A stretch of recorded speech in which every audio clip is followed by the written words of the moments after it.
Good afternoon, and I'm so happy that you're seeing this on Facebook or wherever you're seeing it. And I know it's been a little while since we've been doing one of these little talks on Facebook, but I do hope that you're doing well. I want to start off by saying that we are back meeting together at church. And if you feel comfortable doing that, we would love to have you come worship with us.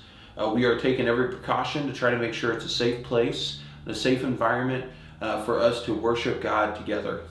If you don't feel comfortable with that yet, we are still doing part of our service online, and that will be posted when we film it Sunday morning. It will be posted on Facebook once we get that up on YouTube, and you can take part in that if you don't feel quite comfortable coming in to our church service on Sunday mornings. But I just want to kind of open up by saying that and say that anyone is welcome, and we would love to have you worship with us.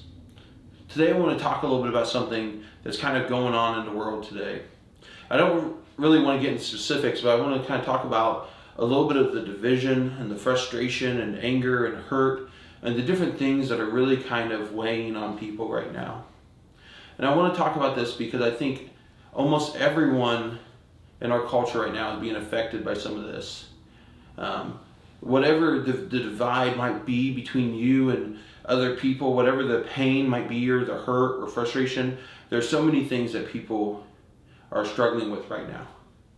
And I think that we try to solve it often by proving that we're right and that the other person is wrong. And I don't really think that's the point. Because when we do that, often what happens is it often increases the divide. It often increases the pain and frustration. And it often makes us just kind of embittered and angry. And so I want to read a passage from Ephesians. Ephesians chapter 4, verse 32, and then going in through chapter 5, verse 2. And so I want to read this, and hopefully it can speak into our lives as it's spoken into mine already.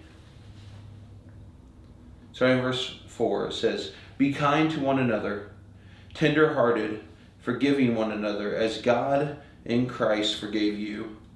Therefore be imitators of God as beloved children, and walk in love as Christ loved us and gave himself up for us, a fragrant offering and sacrifice to God."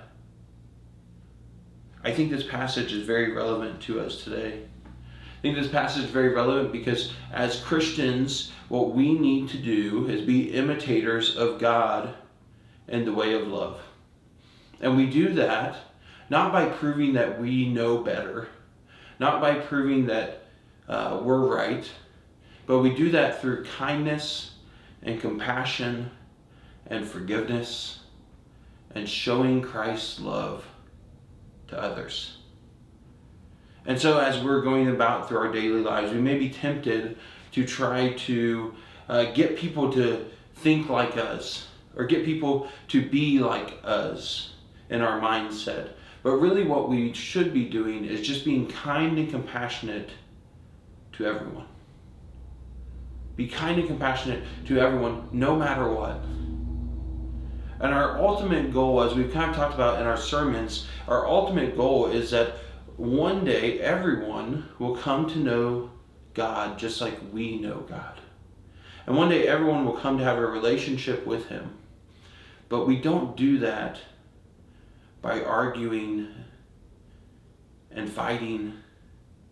We do that by spreading kindness and compassion and love. And so today I want to encourage you to show kindness and compassion to your neighbors, to show kindness and compassion to your coworkers, show kindness and compassion to your friends and family and those that you don't like. Spread the love of God. I hope that we can all do this together, and I hope because of this more and more people will come to know God. Thank you for joining us today, and God bless.